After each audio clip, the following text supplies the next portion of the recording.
बिहार में चुनाव कोई इम्तिहान है तो प्रशांत किशोर यानी पीके एक ऐसे स्टूडेंट हैं जो परीक्षा शुरू होने से पहले ही खुद के टॉपर होने का ऐलान कर रहे हैं। पीके चुनाव प्रबंधक रहे हैं, सर्वे कराते रहे हैं और एक सर्वे के हवाले से उन्होंने दावा किया है कि बिहार में बदलाव होना तय है और 60% लोग बदलाव चाहते हैं।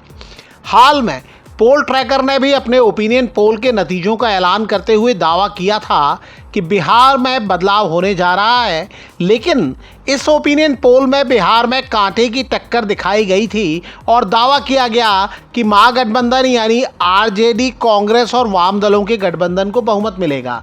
लेकिन प्रशांत किशोर अपनी पार्टी जनसुराज के पक्ष में दावा कर रहे हैं। पीके की भविष्यवाणी पर विरोधी सवाल उठा रहे हैं। दरअसल पीके अब दावा करते हैं कि वो चुनाव प्रबंधन वाला काम छोड़ चुके हैं। वो बीते 2-2.5 साल से बिहार में सक्रिय हैं। पहले गांव-गांव घूमे, फिर अपनी पार्टी बनाई। बीते साल लोकसभा चुनाव के दौरान भी पीके लंबे समय तक चुनाव परिदृश्य से दूर थे, लेकिन चुनाव का आखिरी दौर आते ही वो अचानक मीडिया के लोगों से बात करने लगे।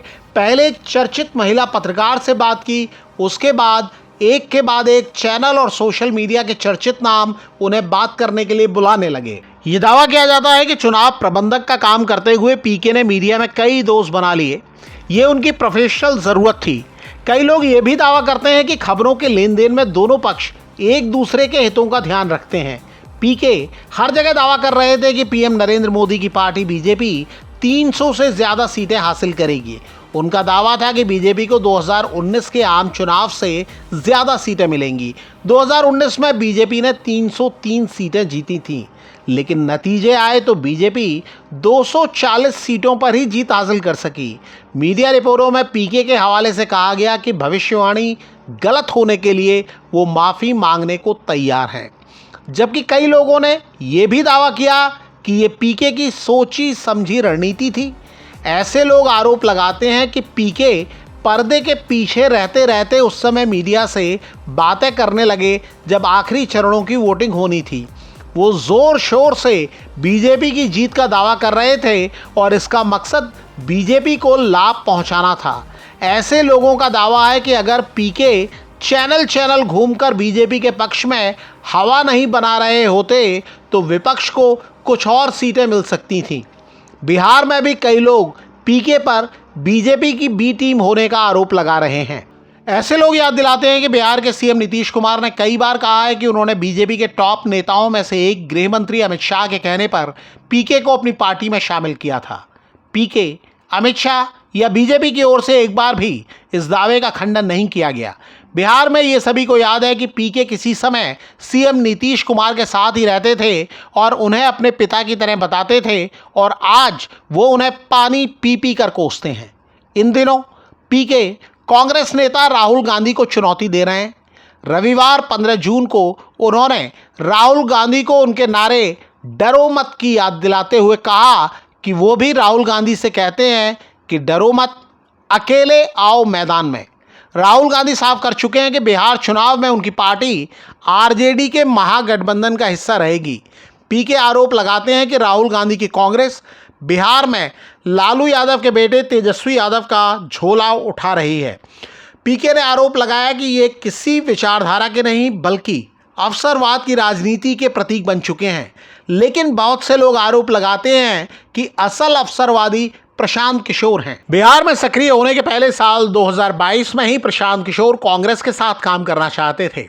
उन्होंने कांग्रेस के कायाकल्प का प्लान बनाया था और तब कांग्रेस की अध्यक्ष रही सोनिया गांधी के घर 10 जनपद पर लंबा प्रेजेंटेशन दिया था।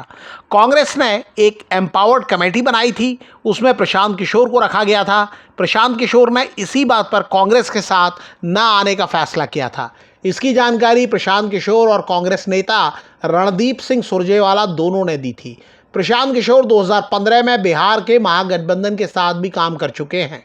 तब महागठबंधन में जेडीयू और आरजेडी थे।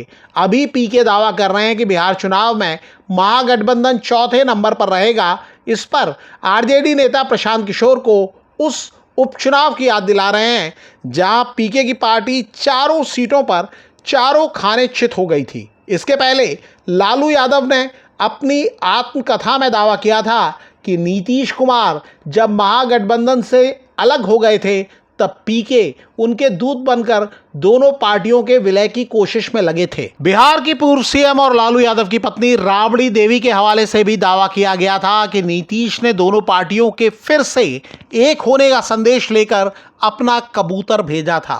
राबड़ी देवी ने उन्हें घर से बाहर निकाल दिया। इस दावे में कबूतर के रूप में पीके की तरफ इशारा किया गया। पीके लालू यादव और राबड़ी देवी के दावों को खारिज करते रहे हैं, लेकिन कई लोग उनके खंडन को संशय की नज़र से देखते हैं। तमाम लोगों ने 2017 के यूपी चुनाव में पीके को राहुल गांधी के लिए काम करते देखा है, 2022 में कांग्रेस के सामने प्रेजेंटेशन देते देखा है और आज वो राहुल गांधी से किस अंदाज में बात करते हैं ये भी देख रहे हैं। लोगों को ये भी याद है कि नीतीश और पीके के रिश्ते कैसे थे। आज पीके न सिर्फ नीतीश को कोसते रहते हैं बल्कि उनके सबसे करीबी सहयोगी अशोक चौधरी और उनकी सांसद बेटी पर भी आरोप लगाते हैं। जानकारों का दावा है कि पीके आरोपों के इस खेल से मीडिया में जगह बनाए रखते हैं और उनका प्रचार जारी रहता है। मीडिया से नज़दीकी की वजह से सर्वे दर सर्वे उन्हें भावी मुख्यमंत्री के तौर पर तेजस्वी यादव और नीतीश कुमार के बाद जगह दी जाती है। लोग ये भी सवाल करते हैं, क्या 2 ही साल में पीके अरसे से बिहार की राजनीति में जगह बनाए चिराग पासवान और सम्राट चौधरी से ज़्यादा पॉपुलर हो गए हैं? ऐसे लोग ये भी दावा करते हैं कि पीके रहें चाहे जहां भी, वो काम बीजेपी के लिए ही करते हैं, कभी प्रत्यक्ष तो कभी परोक्ष। ये लोग दावा करते हैं कि इसी वजह से 2022 में कांग्रेस ने उन्हें अपने साथ नहीं जोड़ा। वो टीस पीके के मन में आज भी है। अब सच क्या है ये तो पीके ही बताएंगे या फिर बिहार विधानसभा चुनाव के नतीजों से जाहिर होगा।